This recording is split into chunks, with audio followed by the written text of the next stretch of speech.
Bugün 27'si 26. yıl 27 iyun. O kalaca kaçtımlar öyle atat. Buna muğunda oluyor ötümde.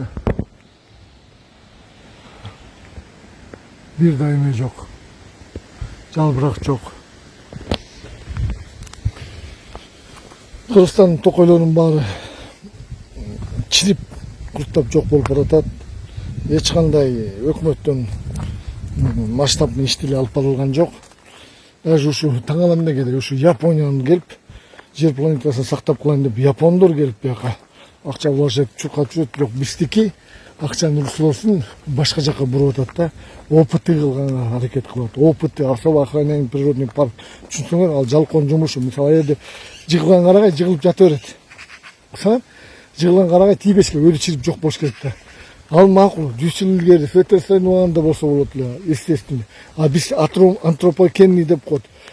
Бир эле жуктун 20дай түрү келди Кыргызстангачы. Бактериянын 1000 деген түрү келди, киши тетет. Грибоктор келди. Анан кийин ал деген приговор да токойго, кыргыз элим. Ал приговор, ал жөнүндө токойду жок кылабыз деп. Бир дагы азыр күнгүнө опыты болуп турганга моралдык укугу жок. Бир дагы жерде опыты кылбагыла кыргыз эл. Бүт барын лескоз кылгыла, охотничье хозяйство кылгыла. Кадимкиде иштеш керек да. Антропогенный факторду адам уже химия аралаштырып дарылап атса болбой калды. Анан кийин жана самолет менен токойго чачуу бул оңдой да. Анткени ичинде фауна бар, ичин баарын өлтүрөт. Анан бул химияга чачып отуруп, жана коёндор Австралияда иммунитет пайда болгон да.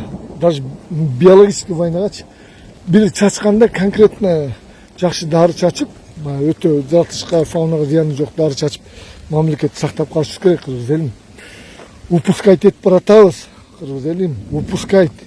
Биз токойду упускать этип атабыз. Мына моңут сөткө түшүп алгыла. Бул уже акыркы токойлор 1 жыл 2 жылдык өмүрлөрү калды.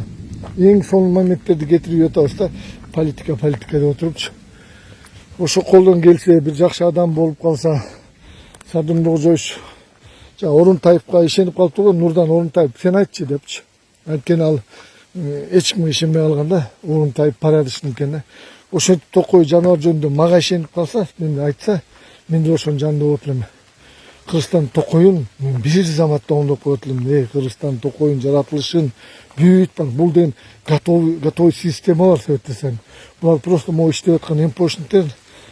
Чет өлкөнүн акчасын аларга должен. Мен баарын чаап туруп эле баягы советский методика кылып, айылда канча токойчу бош жүргөн кишилердин баарын токойчу кылып, токой системасын иштетип, токой системасынын айлыгын көтөрүп, сон аттарды алып, сон техникаларды алып, бош жаткан айылдарга алып келип бетон иштетип, баарына жумуш таап берет элем да. Бир заматта Советтер Союзунда мен атамда биз кичкече иштеп жүргөндө лескоздо оору деген понятие жок болчу. Азыр арчага барсаң арча өлүп жатат, лиственный өлүп жатат, карайга барсаң карагай өлүп жатат. Страшный, бир жагынан өсүп баратат, бир жагынан оору каптап баратат да.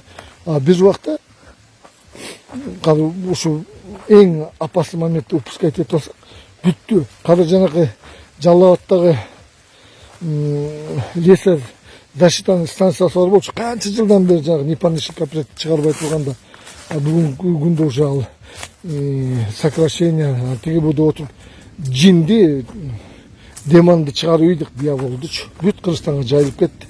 Анан айыл жайылып кеткен үчүн мен ошон үчүн айтып атам. Өкмөт башчы деле түшүнсө болот эле да. Президентке же жеткире албай атам да. Президентке ушундай оор акыбалда өтө чыныгы токойго адис көз карашы бар кишини алыш керек эле да. Анан ортодон жанакы бурчта сурчта отурган кишилер ушул вопросту чечип кайда бир кишилерди алып келишти да. Бүгүнкүндө оозу күйүп калган коррупцияга шектелген кишилер эч кандай чечкин иштерге барбайчы. Анткени алар сүт ичмей күрүйлөп, айранды ичкенден коруп калганда, ошолорду күрүйлөп аткан аппарат президентте, өкмөттө Атажановдун кишилери отурат да. Анан өкмөттө бир эле Атажановдун кишилери, бирок булар не специалисттерде, ошол убакта чай куюп жүргөндөр, ошол убакта арак куюп ташып жүргөн балдар бүгүн өзүнүн короли сезип атат. Суть ишти жакшы билбейт. Чыныгы токойчулардын баары жок. Кандай күрөшкөнүн билбейт, только отписка менен. Ошентип отуруп, бүгүнкү күндө жаратылышыбыз на крайне да. билбейм, мен президентке эле жете албай койдум, өкмөткө эле каяка барганын билбей койдум. Ошо бирок Токой политикасын, политикага кийлигишпесең да политика сенин үйүңө келет дейт го. Мен Токой политикасына аралашпасам, жаратылыш аябай корбол жок болуп баратат. Мына Токойду деле көрсөтөйүнчү. Глейген каршы бүт өлдү. Жалбактар жок. Бүт бар. Эмне үчүн өкмөткө жетпейт билбейм. Мен түшүндүм, бирок өкмөткө эмне жетпейт? Анткени баягы Ташиевдин заинтересованный кадрлар дагы эле президент 6 ороп дагы эле бийликтен, кызматтан кете элек экен да. Ошо биздин эң чоң ошибкабыз.